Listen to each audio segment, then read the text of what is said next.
Hi all, good evening.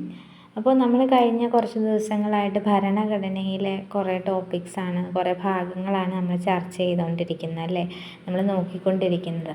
ഞാൻ നേരത്തെ പറഞ്ഞ പോലെ തന്നെ മെയിനായിട്ടും ഈ ക്ലാസ്സുകളെല്ലാം ചെയ്യുന്നത് ഒട്ടും സമയമില്ലാതെ എന്നാൽ പഠിക്കണം എന്ന് ആഗ്രഹമുള്ള ആളുകൾക്ക് വേണ്ടിയിട്ടാണ് കേട്ടോ.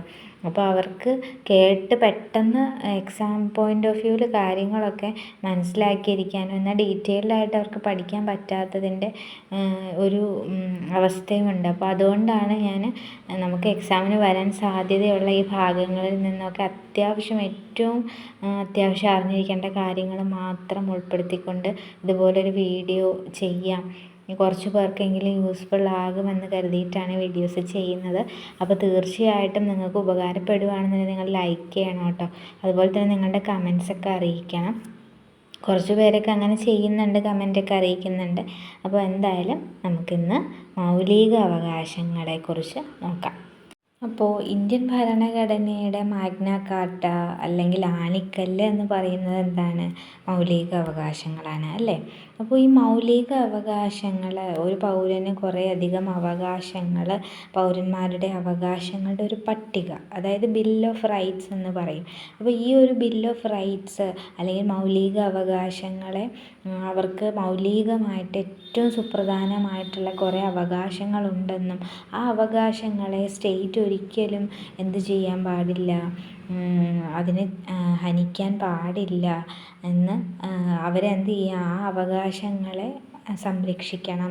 അതുപോലെ തന്നെ ആ അവകാശങ്ങളിൽ കൈകടത്താൻ പാടില്ല എന്നുള്ള കാര്യങ്ങളൊക്കെ പറയുന്ന ഈ ബിൽ ഓഫ് റൈറ്റ്സ് എന്ന് പറയുന്ന ഒരാശയം, അവകാശ പത്രിക എന്ന് പറയുന്ന ഒരാശയം, അത് കടമെടുത്തിരിക്കുന്നത് എവിടെ നിന്നാണെന്ന് ചോദിച്ചു കഴിഞ്ഞാൽ യുണൈറ്റഡ് സ്റ്റേറ്റ്സ് ഓഫ് അമേരിക്കയിൽ നിന്നാണ്. അപ്പോൾ USA-യിൽ നിന്നാണ് മൗലിക അവകാശം എന്ന ഒരു കൺസെപ്റ്റ് കടമെടുത്തിരിക്കുന്നത്. ഇനി മൗലിക അവകാശങ്ങളുടെ ശില്പി എന്ന് പറയുന്നത് ആരാണ്? സർദാർ വല്ലഭായ് പട്ടേലാണ്. എന്തുകൊണ്ടാണ് മൗലിക അവകാശങ്ങളുടെ ശില്പി എന്ന് അദ്ദേഹത്തെ പറയാൻ കാരണം? വേറൊന്നുമല്ല, അദ്ദേഹം നമ്മൾ ഭരണഘടനാ നിർമ്മാണ സമിതി രൂപീകരിക്കുമ്പോൾ അതിലൊരുപാട് കമ്മിറ്റികൾ നമ്മൾ പഠിച്ചല്ലോ.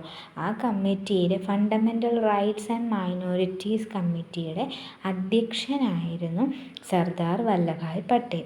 അതുകൊണ്ടാണ് അദ്ദേഹത്തെ മൗലിക അവകാശങ്ങളുടെ ശില്പി എന്ന് നമ്മൾ വിളിക്കുന്നത്. ഇനി നമുക്ക് വേറെ പ്രധാനപ്പെട്ട ഒരു കാര്യമാണ് നെഹ്റു കമ്മിറ്റി. അപ്പോൾ നെഹ്റു കമ്മിറ്റി മൗലിക അവകാശങ്ങൾ അനുവദിക്കണം. നമ്മുടെ ഈ സ്വാതന്ത്ര്യ സമര കാലഘട്ടത്തിൽ തന്നെ ഈ മൗലിക അവകാശങ്ങൾ, ഫണ്ടമെൻ്റൽ റൈറ്റ്സ് എത്രമാത്രം പ്രധാനപ്പെട്ടതാണ് എന്നുള്ളത് വളരെയധികം അന്നത്തെ സ്വാതന്ത്ര്യ സമര കാലത്ത് അന്നത്തെ ദേശീയ നേതാക്കന്മാർക്കൊക്കെ വളരെയധികം അറിയാവുന്ന ഒരു കാര്യമായിരുന്നു. അപ്പോൾ ആ സമയം മുതൽ തന്നെ ജനങ്ങളുടെ അവകാശങ്ങൾ നേടിക്കൊടുക്കാൻ വേണ്ടിയിട്ട്, മൗലിക അവകാശങ്ങൾ നേടിക്കൊടുക്കാൻ വേണ്ടിയിട്ട് ദേശീയ നേതാക്കൾ നല്ല രീതിയിൽ പരിശ്രമിക്കുകയും ചെയ്തിട്ടുണ്ട്.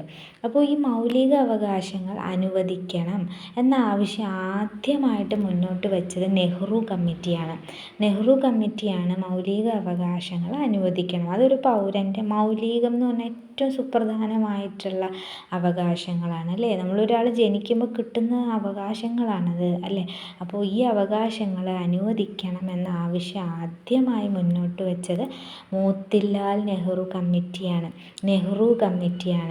അപ്പോൾ നെഹ്റു കമ്മിറ്റി 1928 ഒരു റിപ്പോർട്ട് സമർപ്പിച്ചു. ആ റിപ്പോർട്ടിൽ ഈ ഒരു ആവശ്യം ഉന്നയിച്ചിരുന്നു. ബിൽ ഓഫ് റൈറ്റ്സ്, അവകാശ പത്രിക, വ്യക്തികളുടെ അവകാശങ്ങൾ ഉൾപ്പെടുന്ന ഒരു പത്രിക, അതിനെയാണ് ബിൽ ഓഫ് റൈറ്റ്സ് എന്ന് പറയുന്നത്. അപ്പോൾ ഇങ്ങനെ ഒരു അവകാശ പത്രിക വേണമെന്ന ആവശ്യം ആദ്യമായിട്ട് ഉന്നയിച്ചത് ഏതാണ് എന്ന് ചോദിച്ചു കഴിഞ്ഞാൽ നെഹ്റു കമ്മിറ്റിയാണ് 1928.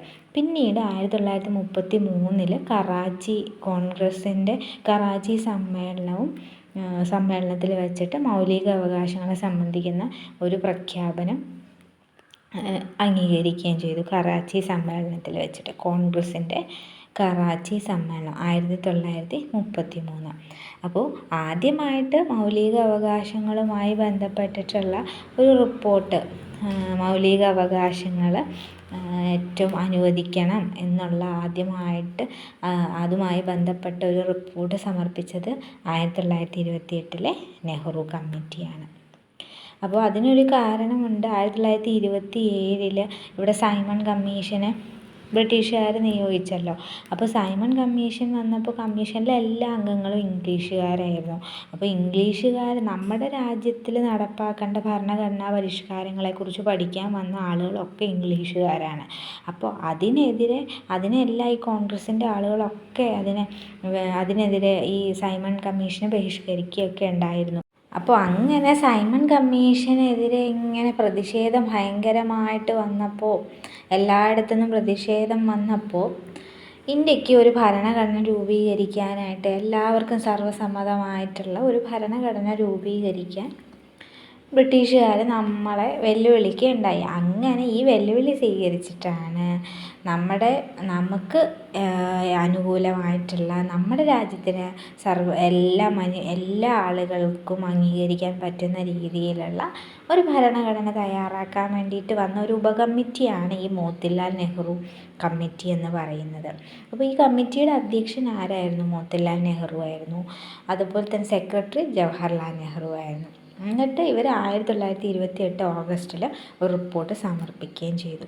അപ്പം നമുക്ക് ഇവിടെ പ്രധാനപ്പെട്ട ഒരു കാര്യം, ഈ നെഹ്റു കമ്മിറ്റി ഏതാണെന്നുള്ള ഒരു ഐഡിയ നമുക്ക് കിട്ടണം. അപ്പോൾ മൗലിക അവകാശങ്ങളുമായി ബന്ധപ്പെട്ട് ആദ്യമായിട്ട് റിപ്പോർട്ട് കൊടുത്തത് ആരാണെന്ന് ചോദിച്ചു കഴിഞ്ഞാൽ ആരാണ്? നെഹ്റു കമ്മിറ്റിയാണ്. അധ്യക്ഷൻ ജവഹർലാൽ നെഹ്റു അല്ല, മോത്തിലാൽ നെഹ്റു ആണ്. അപ്പോൾ ഇത് ക്ലിയറായെന്ന് വിശ്വസിക്കുന്നു. പിന്നെ ഭാഗം 3 ഈ ഭരണഘടനയുടെ ഭാഗം 3 മൗലിക അവകാശങ്ങളെക്കുറിച്ച് പറഞ്ഞിരിക്കുന്നത്. വകുപ്പുകൾ 12 മുതൽ 35 വരെയുള്ള വകുപ്പുകളിലാണ് മൗലിക അവകാശങ്ങളെക്കുറിച്ച് പറഞ്ഞിരിക്കുന്നത്. അപ്പോൾ ഭാഗം 1 എന്താ പറഞ്ഞിരിക്കുന്നത്? ഭാഗം 1 ഇന്ത്യയെക്കുറിച്ചാണ് പറഞ്ഞിരിക്കുന്നത് അല്ലേ? ഇന്ത്യ ആൻഡ് ഇറ്റ്സ് ടെറിട്ടറിയെക്കുറിച്ചാണ് പറഞ്ഞിരിക്കുന്നത്. ഭാഗം 2 പൗരത്വത്തെക്കുറിച്ചാണ് പറഞ്ഞിരിക്കുന്നത്. ഭാഗം 3 മൗലിക അവകാശങ്ങളെക്കുറിച്ച് പറഞ്ഞിരിക്കുന്നത്. വകുപ്പുകൾ 12 മുതൽ 35 വരെ വകുപ്പുകളിലാണ് മൗലിക അവകാശങ്ങളെക്കുറിച്ച് പറഞ്ഞിരിക്കുന്നത്. അപ്പോൾ ഭാഗം 3 മൗലിക അവകാശങ്ങളെക്കുറിച്ച് പറഞ്ഞിരിക്കുന്ന ഭരണഘടനയുടെ ഭാഗം എത്രയാണ്? 1 അല്ല 2 അല്ല 3. ഭാഗം 3.